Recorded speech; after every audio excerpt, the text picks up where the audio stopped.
ఇందిరమ్మ రాజ్యం అంటే పేదలకు ఇందిరమ్మ ఇండ్లు ఇస్తాం, భూమి లేని దళితుల గిరిజనులకు అసైన్మెంట్ భూములు ఇస్తాం, పోడు భూముల పట్టాలు ఇస్తాం, పేదలు చదువుకునే విద్యార్థులకు ఫీజు రియంబర్స్మెంట్ ఇస్తాం, వైద్యం అందించలేని నిరుపేదలకు ప్రాణాలు పోతుంటే కుటుంబ సభ్యులుగా ఆదరించి రాజీవ్ ఆరోగ్యశ్రీ పథకాన్ని అందుబాటులోకి తీసుకొస్తాం. ఇందిరమ్మ రాజ్యం అంటే మైనారిటీలకు సచార్ కమిటీ నివేదిక ప్రకారం దళితులతో సమానంగా వాళ్ళు ఇబ్బందులను ఎదుర్కొంటున్నారంటే మైనారిటీలకు 4% రిజర్వేషన్ ఇస్తాం అధ్యక్ష.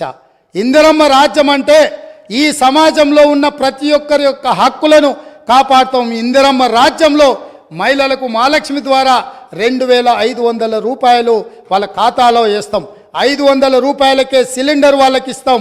అదేవిధంగా ఇందిరమ్మ రాజ్యంలో వాళ్లకు ఉచితంగా బస్సులో ప్రయాణం చేసే అవకాశాన్ని కల్పిస్తాం. ఇంకా చాలా విషయాలు ఇందిరమ్మ రాజ్యం గురించి చెప్పాల్సిన ఉన్నాయి, అవి చివరిలో చెప్తా అధ్యక్ష. ఈరోజు కేటీఆర్ గారు మాట్లాడుతూ ఈ గవర్నర్ గారి ప్రసంగం వినేటప్పుడు నాకు సిగ్గైంది వినడానికి.